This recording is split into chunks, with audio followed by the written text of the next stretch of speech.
Hey everyone, and welcome to another episode of Gripe, the show where I do short, sweet movie reviews of new release movies, plus the one thing that annoyed me the most. Today, I'm going to be talking about the movie Sisters, starring two of my favorites, Tina Fey and Amy Poehler. So, this movie, just kind of a background, it's a very simple plot. Basically, it's about two grown women, two grown sisters, who find out that their parents are moving out of their family home and are basically selling it, because they're going to move into a retirement home for swinging seniors, basically, is what it is. And obviously, these two sisters are both dealing with some very, personal stuff. One of them is pretty put together, but she just doesn't really do anything with her life, while the other one is a complete hot mess and has no control over her daughter and basically has no control over her whole life in general. And so they decide to, they're called down to basically, clean out their stuff, make the home ready so that when the new people move in, everything is good to go. And of course, as any sane, rational adult would do, is once they get down there, they start cleaning things up, they decide, let's throw a massive party just like we did in high school. Only this time the roles would be reversed, where Amy Poehler, who's the straight-laced, sister, would, she'd be the one who'd get to go completely crazy, bonkers, where Tina Fey, the wild one, would be the sober, controlling person. And they decide to invite all their friends from high school, as sort of this just like throwback to the parties that Tina Fey would throw in high school. So, that's basically the plot of the movie, because it's, just like any college or high school type of movie. It's a high school, basically, party movie, but with two adult actresses as the leads. So, certainly not a complicated plot, and of course, as you would expect, things go completely bonkers between the alcohol, the drugs, loud music, all the crazy stuff, the sex, everything that you can imagine happening going wrong completely does go wrong. Everything from, somebody putting paint into the sprinkler system to a giant sinkhole that just swallows the entire swimming pool to a guy who, takes a very special drug and just goes completely bonkers. So, obviously, the plot of this movie is not something to, if you're expecting something complicated, you're definitely not going to get that, because this is just a very straight up raunchy comedy. That's what this movie was intended to be. The difference is it's starring two, female leads, Amy Poehler and Tina Fey, doing what they do best, which is just crazy comedy. Much like with, Parks and Recreation and 30 Rock, they bring their unique brand of humor into this movie and see how it goes. And to be honest, there's a lot of very funny stuff in this movie. I mean, I was laughing for a good portion. It starts off pretty slowly as you're trying to develop the characters, and sort of set up this situation where they could do something stupid, and of course they will do something stupid. And then you have, just inserting the, various people, the conflict between, her and her daughter. Tina Fey and her daughter, of, like, Tina Fey is just not a strong mother, obviously, and her daughter actually is spending time with Amy Poehler as almost kind of like her chosen mom. So instead of actually going home to her real mom, she goes to her chosen mom, her aunt. And then you have their parents, who basically have reached a point where they just don't want anything to do with their children. Their daughters are just, wreaking havoc on their lives.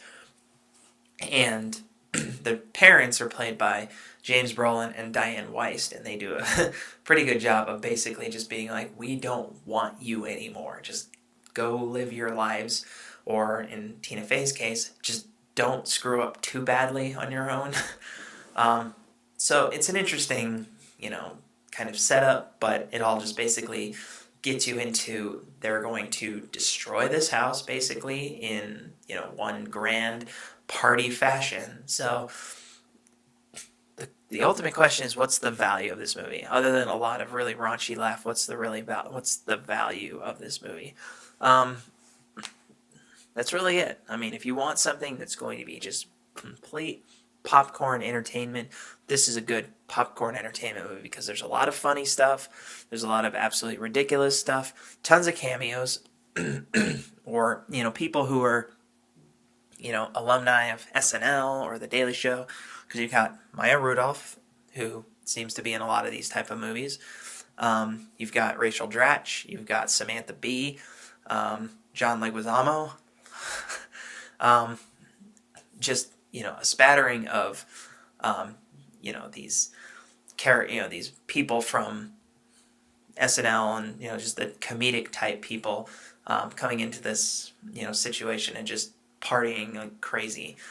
And it provides a good, 2 hours of laughter, entertainment, but beyond that, there really isn't a ton of anything to really get you. And when you leave it, you're like, oh, that made me laugh, but that's really it. I mean, it's, for what those two women typically do, with like 30 Rock and Parks and Recreation are two fantastic shows, and they really didn't capture the magic that they brought to those shows here in this movie.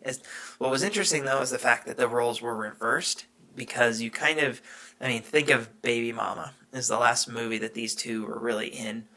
In Baby Mama, you had Amy Poehler as like the crazy, weird one, and Tina Fey as the straight-laced Tina Fey type.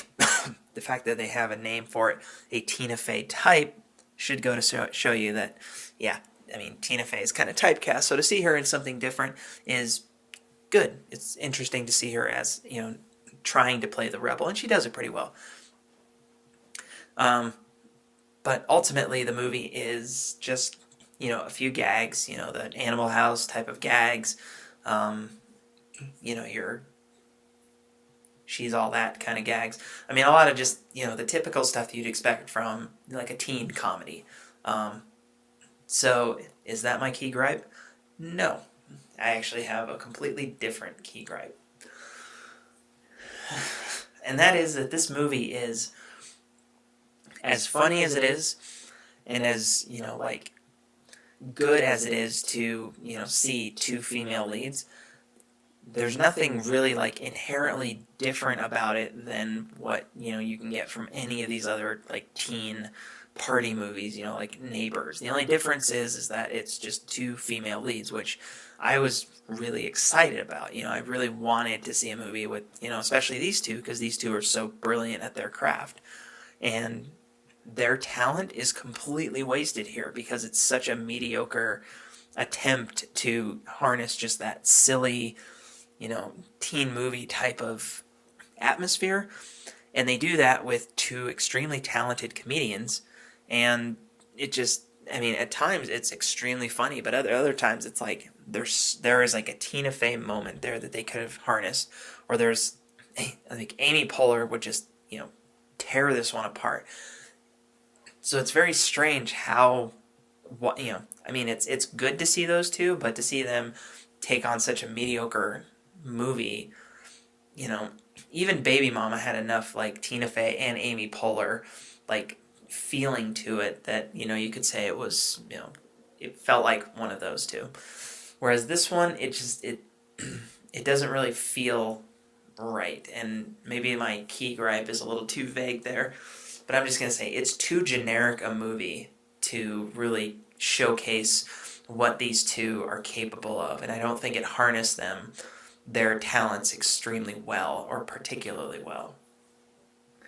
Now, don't get me wrong. It was a funny movie. I enjoyed it. I laughed a lot. But it just did not capture my attention the way that it could have with those two leads. So, my review of Sisters, I'd give it probably a 6 out of 10. It's a mediocre movie. A lot of good laughs, but again, a lot of good laughs don't necessarily mean a great movie, because, a great comedy is something that will stay with you. And this one, there's a few scenes I remember, but even after, a few weeks, the staying power is just lost. So, I give it a 6 out of 10. Funny movie. Certainly something, good popcorn entertainment, but not what these two actresses, these two comedians should be producing, because they can give us so much more. So that's my review of Sisters, and hope you enjoy it, and see you next time on Key Gripe.